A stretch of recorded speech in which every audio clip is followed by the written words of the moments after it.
1929, the United States stock market crashed, leaving America in what would become the Great Depression. 2 years later, in 1931, 6 million people were unemployed and banks all across the country were closing. However, down in Abingdon, Virginia, one man had high hopes.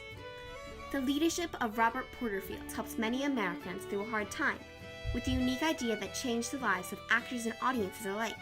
When the fangs of the Great Depression sank into the United States, most people could not spare money for food, let alone entertainment. Robert Porterfield, a young actor, created a theater where farmers could trade extra food for tickets to performances. Ever since Robert Porterfield was 10, he dreamed of becoming an actor. Porterfield's father disagreed with his son's ambition. He wanted young Robert to have a proper job, like becoming a minister or a lawyer. But in 1931, Porterfield was on his way to the New York Academy of Dramatic Arts to fulfill his dream. Porterfield performed in several Broadway plays. Coming home for the summer in 1931, Porterfield organized a summer theater in Abingdon and brought some New York actors down south with him. He decided to put on Hay Fever by Noel Coward. The 2 nights they performed were a success. One of the actors remembered Porterfield saying, after the audience kept applauding, "This could be a continuing thing." Robert Porterfield went back to Broadway after Hay Fever and noticed that the famous shows were less popular than before. Fewer people attended the plays, and each play had fewer actors in it. Now, 3 years after the Great Depression had started, it affected nearly everyone. Unable to afford the plays, people turned to movies featuring celebrities like Shirley Temple for entertainment. It was definitely not a great time to be an actor, but Porterfield had a plan. Abingdon had an abundance of food, but little money for plays. He could bring talented New York actors down to Abingdon and exchange food for plays. In June of 1933, Porterfield brought 22 willing and hungry actors down to Abingdon to experiment with his new idea. They were only promised food and a place to stay. The first play that the crew presented was After Tomorrow. It was an instant success. This would become the Barter Theatre. Robert Porterfield had the basic necessities of his theater met, but he still needed to work out the kinks in his plan. Porterfield decided that people could trade 35 cents worth of food, livestock, or services for admission to his plays. But it was a challenge deciding how much food equaled a ticket. Because we used to have a lot of fun, rushing together up our vegetables and fruit and things to take to the barter, so you exchange your whatever you took. Soon, the barter staff collected a strange variety of goods: rattlesnakes, walking sticks, and pigs, both alive and dead. With food, a bed, and some laughs, the barter players were doing pretty well. At the end of the first year, Porterfield estimated that the actors gained 300 pounds altogether, yet the entire company only earned $4.35.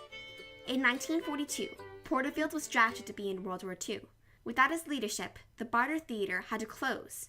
Stationed in Texas in 1944, Porterfield received the news that a tornado had struck Abingdon. Although nobody was hurt, it had destroyed most of the barter equipment, everything from the costumes to the lights. The apartments of the actors were ripped apart, and the workshops stood in ruins. The prospects of the Barter Theatre continuing Porterfield's dream were very low. Instead of fighting in the war, Porterfield was transferred to the Army's 1st Motion Picture Unit. He worked along with many other actors at the time, such as Clark Gable and Ronald Reagan. This is the Army Air Force's 1st Motion Picture Unit in Culver City, California. Here are produced training, operational, and inspirational films which graphically illustrate what we're fighting for, what we're fighting against, and what we're fighting with. After the war, Porterfield became an actor in Hollywood. Because he had been in the 1st Motion Picture Unit, he could easily get small parts. His friend James Hilton, Academy Award-winning screenwriter and novelist, told him, "As long as you stay here, you're just going to be another actor. What you were doing at the Barter Theatre was important, not just to you, but to the actors you gave jobs to and the people you played to. If it were my choice, I'd want my name to be associated with the Barter, not with Hollywood." With that advice, Porterfield decided to restart the Barter Theatre. He convinced the State Conservation Commission to give a grant of $10,000 to start their barter back up. Porterfield advocated that the company should start up a touring group to perform not just in Virginia, but across the country. In 1946, the Barter Theatre was declared the State Theatre of Virginia. Eleanor Roosevelt wrote of this effort. It is exciting to have a state government finally realize the importance of theater in the life of the people. When the Barter Theatre opened again, many actors wanted to play a part in the new State Theatre. A young Ernest Borgnine went to Porterfield to ask for a job. The Barter Theatre is really where I learned my profession, Borgnine recalled, by watching people. No disrespect to Yale University, but this is how you trained and educated an aspiring actor. Being an actor at the Barter Theatre could be difficult. Not only did the actors act, but they had to make the sets and help out behind the scenes. Once, when a lead player was sick, Porterfield asked Gregory Peck to memorize 102 pages of script in the 24 hours before the play. The Barter Theatre wrote its own story by taking chances and creating opportunities. As the only state theatre at the time, the Barter crew was invited to perform Hamlet at Elsinore Castle in Denmark. This was the first time any American theatre company was invited to perform in Elsinore Castle. Letters arrived from all over the world, including the Oval Office. When Porterfield found out that the Empire Theatre in New York was closing, he was upset, but he sensed an opportunity. Porterfield made a deal with officials that if he could remove the useless items in the old theatre in 3 days, he could keep them. He frantically brought up help and took everything from the rugs to the chandeliers. You can still see the chandeliers in the Barter today. I don't want to cry, but the Barter Theatre and Robert Porterfield, you don't know perhaps, but I've been in about, 30 movies, starting with The Graduate. Do you remember The Graduate with Dustin Hoffman? Well, I played his mother, and I was in The Addams Family, and the Barter was one of the highlights, was one of the reasons that I was able to keep going. I knew that if I couldn't get work, if I couldn't do something, all I had to do was pick up the phone and call Mr. Porterfield. But when I would call him and say, I'm free now, I would like to come down to Virginia. Is there any way I could come? And he would say, this is what he would say with his accent, come on down, honey. In 1971, Robert Porterfield died at the age of 65. Hundreds of people attended his funeral, and President Richard Nixon called his widow personally to express his condolences. Robert Porterfield's famous theater was a place where actors could learn, live, and laugh. During the Great Depression, the Barter Theatre helped actors through tough times.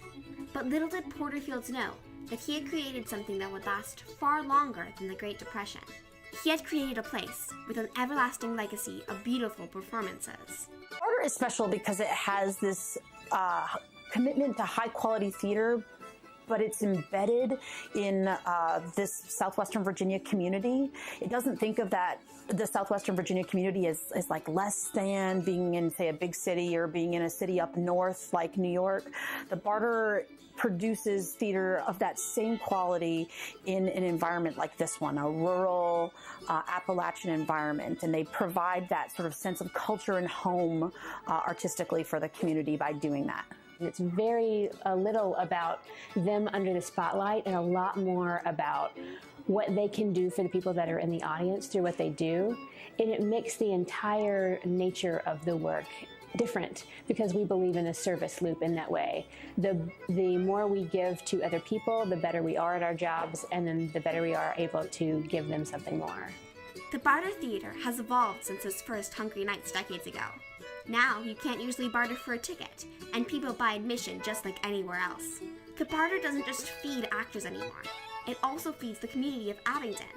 It was estimated in 2013 that the Barter supports 485 jobs. Each year, over 160,000 people from all over the world come to Abingdon to see the Barter's performances, increasing the yearly economic impact of the Barter Theatre to $34 million. You know, a lot of people really think about Barter when they come to this area, so Barter has a big impact. The simple idea of bartering goods for laughter led people through the Great Depression, and also left a legacy for others to enjoy for generations to come. Because of one man's determination to get through the Great Depression and make his dream live on, the Barter Theatre is still performing today.